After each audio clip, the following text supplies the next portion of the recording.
this is a red flag, let's send it to this committee, have them take a look at Mr. Younker's suggestions and see where we go from there. So that's why I referenced that material that Mr. Younker has presented.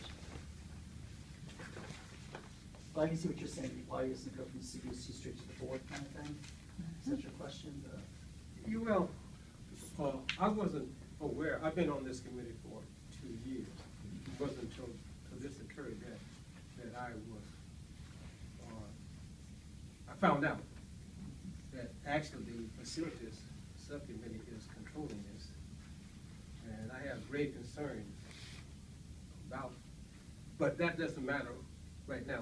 That can be handled later on. You know, I'm just trying to figure out where it was, and so now I understand is that the facilities is acting on behalf of the school board. Right. And you could have, there are districts where they don't have facilities. Oh, I'm sorry.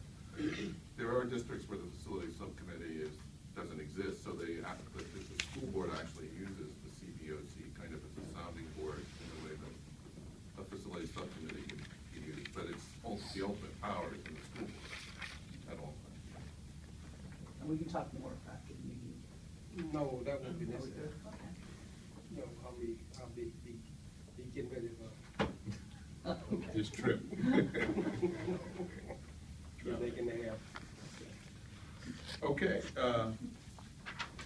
actual item, review the audit request for proposal, scope of audit. So just, question? Yes, go ahead. Yes. So, The chair recognizes Charlie. thank you. So the way we're structuring this then is, usually there's like a report, and then there's public comment, and there's our comments. Can we consider this to have been Yes. the report? So the next step would be to allow public comment on the item. Yes, I want to go right to public comment.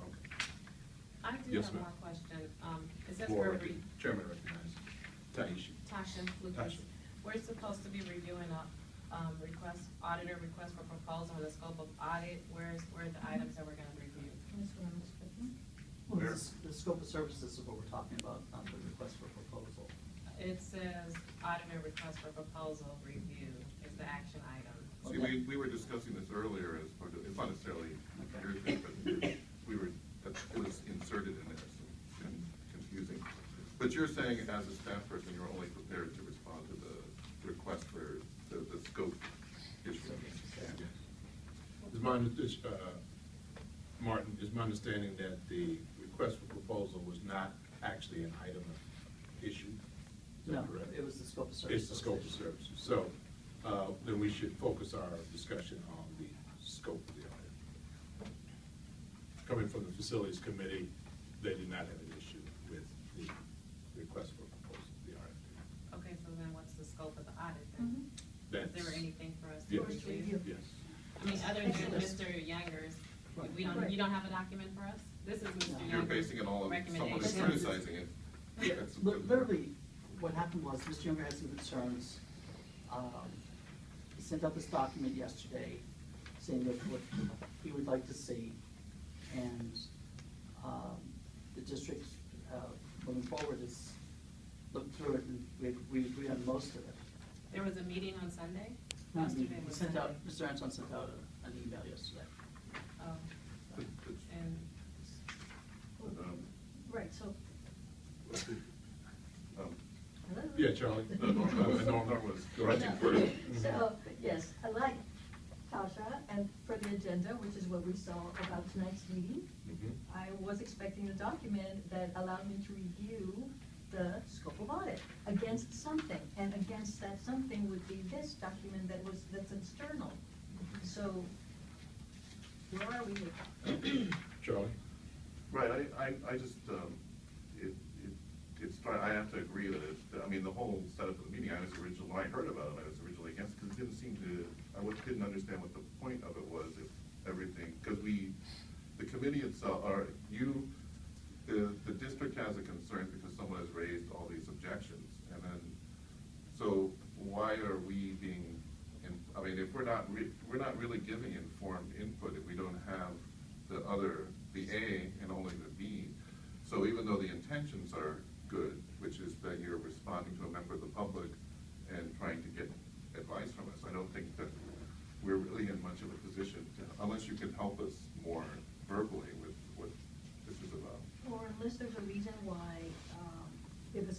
audit is considered some sort of personnel kind of document where we're not supposed to be looking at it. No, not at all. What happened was, a member of the public brought his concern about the scope of the audit, and some items he felt that should have been on there that wasn't. Mhm. He's listed these items here, Okay. that he believes it should have been on it. Mhm. And, therefore, it was being brought here to review these items, see if we should add or, not add them to this Okay. scope of the audit. And Martin, the chair would like to intercede, then Charlie, and Martin has the expertise to basically correlate what's being asked from the public to what we actually do.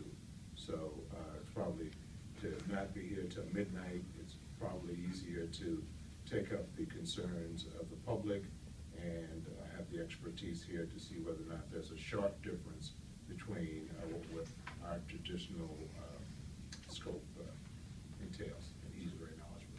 Charlie? Oh, well, can I suggest a process then that fits in with the fact that we're not in much of a position to vote on anything? Would be simply to hear public comment, because you made kind of your report, and then to switch to a mechanism where we go through, all we have is Mr. John Harris' thing. So Right. it's for you to go through one at a time and get our feedback on that, and then you go to the facility subcommittee. I just think it's having some kind of vote right No, I now think- wouldn't make any sense, but if you're simply looking for feedback, we're more No. than happy to get, but it should be guided by you going through this list then, because that's what we have. Okay, well, really, the idea would be for you to go through that list and see what items we should keep in the audit, as a scope or take out of the audit. And then we would take that recommendation to the facility side.